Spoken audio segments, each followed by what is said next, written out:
Bismillahirrahmanirrahim. Assalamualaikum warahmatullahi wabarakatuh.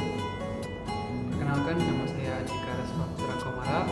Saya di sini ingin menjalankan tugas dari mata kuliah komunikasi antar pribadi yang diampu oleh dosen kami, yaitu Ibu Nurlina Rahman. Teori yang akan saya bawakan adalah teori dari William Scott, yaitu teori kebutuhan antar pribadi. Ya teman-teman, jadi menurut teori William Scott, kebutuhan pribadi itu ada 3 teman-teman. Yang pertama ada inklusi, yaitu keterlibatan. Kemudian yang kedua ada kontrol atau mengendalikan. Kemudian yang ketiga ada afeksi atau yang biasa kita sebut rasa kasih sayang. Nah, pada kali ini saya akan membahas salah satu dari 3 ini teman-teman, yaitu kontrol. Dalam judul saya yaitu benturan perbedaan kontrol dalam perspektif teori William Scott dengan studi kasus persahabatan. Teman-teman, jadi di sini saya izin menjelaskan terlebih dahulu. Ada 2 orang sahabat yang memiliki sifat kontrol yang berbeda. Ya, yang pertama, si Budi, dia memiliki kontrol yang tinggi. Dia selalu ingin mendominasi, dia selalu ingin memimpin, dia selalu ingin didengarkan. Jarang sekali dia ingin mendengarkan dan mengikuti orang lain. Kemudian ada namanya Putra. Ya teman-teman, Putra ini dia memiliki sifat kontrol yang seimbang atau bisa kita bilang fleksibel. Kadang dia ingin memimpin, kadang dia merasa ingin mengikuti alurnya saja. Ya, bagaimana kedua orang ini ketika dipertemukan dalam sebuah ikatan persahabatan? Ya, kedepannya saya akan tanyakan kepada narasumber saya. Kedepannya saya akan menganalisis dari pertanyaan-pertanyaan narasumber saya yang akan saya jadikan kesimpulan dalam analisis kali ini, teman-teman. Oke, untuk tahap selanjutnya saya akan langsung ke tahap wawancara. Oke teman-teman, saya di sini bersama saudara Bani, Bani Hendardi. Di sini saya akan melakukan wawancara untuk menganalisis korelasi dari teori William Scott dengan studi kasus yang saya sebutkan tadi. Oke, saudara Bani, izin bertanya ya. Oke, untuk pertanyaan pertama, apakah Anda memiliki seorang sahabat?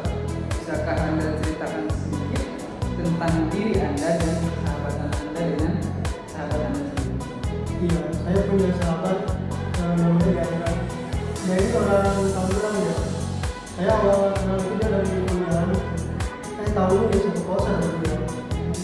Jadi Diana ini orangnya ya hebat sih, humoris begitu, ketatan. Sedangkan saya sebaliknya, saya orangnya lebih suka bunda-bunda, lebih santai lah istilahnya. Bisa kita bilang persahabatan saudara Bani dengan Diana ini saling melengkapi ya teman-teman ya. Yang satu cekatan, yang satu lebih santai, ya, lebih enjoy. Oke, untuk pertanyaan kedua, menurut Anda bagaimana Anda biasanya dalam mengambil keputusan di persahabatan ini? Apakah Anda lebih suka memimpin atau lebih cenderung mengikuti alur saja? Nah, itu tergantung situasi. Kalau menurut saya pendapat saya lebih baik, ya udah berarti saya memimpin. Sedangkan kalau pandangan saya pendapat dan ini lebih bagus, yang lebih baik juga, ya udah berarti saya mengikuti apa kata dia. Oh, berarti kita melihat situasi dan kondisi. Jika Anda merasa keputusan Anda lebih baik, Anda akan mengutarakan hal tersebut. Ya, kemudian apabila Anda pikir saudara Anda ini keputusannya lebih baik, maka Anda akan ikuti, gitu ya. Oke, jadi begitu teman-teman, saudara Bani ini dengan sahabatnya, dia melihat situasi dan kondisi dalam menentukan sebuah keputusan. Sudah. Oke, nomor 4. Ini yang berkaitan dengan studi kasus di atas. Bagaimana pendapat Anda dengan studi kasus dan dampak kasus di atas yang sudah saya sebutkan tadi? Kalau menurut saya ya, misalnya contohnya saya sama dia ya. Kalau dia ada terlalu dominan dan saya merasa kebaikan,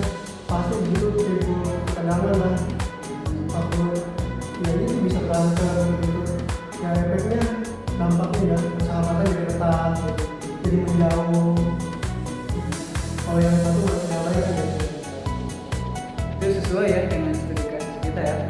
Jadi yang satu lebih mendominasi, kemudian yang satu lebih fleksibel. Oh iya, Ya betul ya. Kita simpulkan seperti ini.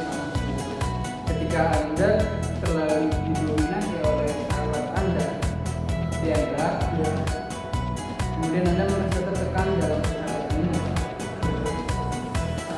Solusi dari Anda untuk mengurai masalah itu apa? Saling menghargai sih. Kita bisa saling menghargai. Misal pendapat Ganda apa, menurut saya apa, ya itu saling bertukar pikiran, menghargai pendapat. Kalau kata ini ya udah kita terbuka juga kan. Terus kita cari jalan nih, pendapat mana yang lebih bagus, cari jalannya. Yang pendapat yang bagus ini ya kita ambil gitu. Berarti emang harus ada komunikasi ya. Saling mendengarkan dan saling menghargai pendapat.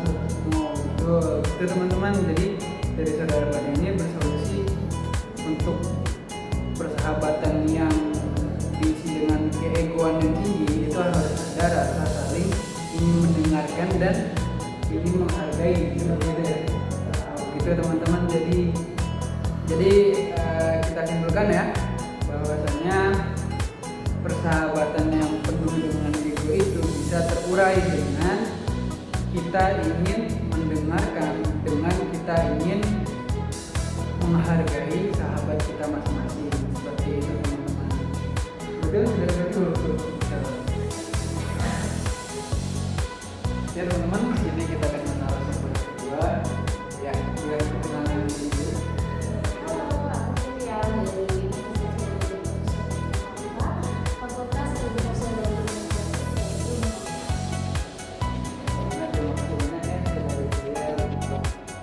Berkenan dalam wawancara. Sudah saya briefing dari izin mewawancarai teman-teman. Pertanyaan pertama, apakah saudari pernah memiliki seorang sahabat dan bisa nggak diceritain sedikit persahabatan Anda dengan sahabat? punya alhamdulillah kita paling dekat dari mulai SMP sahabatannya, walaupun ada gap beberapa tahun di luar kita sahabatan dan bisa berkomunikasi dengan baik. Sampai saat ini kita masih sering kontak. Berarti udah lama ya? Dia udah Kira-kira udah menjadi berapa lama? iya SMP kira-kira 4 sampai 5 tahunan lah.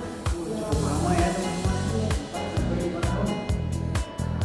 Pertanyaan kedua, menurut saudari, ketika Anda dalam persahabatan ini, posisi Anda itu lebih cenderung memimpin atau lebih cenderung mengikuti alur? Sebenarnya kalau untuk aku itu nggak ada mengikuti alur atau memimpin Kak sebenarnya, karena aku sama sahabatku ini kalau misal kayak aku yang kalau memimpin kan kayak kesannya nggak sopan gitu, dan dia gap umurnya lebih atas daripada aku. Dan untuk ikut-ikut aja juga aku bukan untuk pribadi yang seperti itu, jadi aku sama temen aku itu lebih ke komunikasi dulu dan ini seperti apa. Jadi kalau misalnya disuruh pilih, aku tipe yang memimpin atau yang mengikuti nggak bisa sih Kak. Aku cenderung orang yang mengkomunikasikan diri. Jadi sama dengan saudara Bani, saudara sebelumnya ya teman-teman. Jadi dia melihat situasi dan kondisi terlebih dahulu, betul ya? Gitu. Kemudian mereka akan melakukan komunikasi terlebih dahulu untuk mencapai keputusan yang baik untuk hubungan mereka. Betul ya? Pertanyaan selanjutnya, tadi kan sudah dijelaskan ya, studi kasus dan kasus dari perbedaan sifat kontrol antara persahabatan yang sudah kita sebutkan tadi. Menurut pandangan Anda, bagaimana persahabatan dengan sifat kontrol yang kita sebutkan dan dampak dari sifat kontrol yang berbeda? Kalau kontrol itu kalau berlebihan pastinya akan menimbulkan perasaan saling tidak nyaman satu sama lain. Dari sebelah pihak itu merasa tertekan, entah sebelahnya juga merasa tidak memiliki teman yang bisa sesisi dengan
Sekian ya.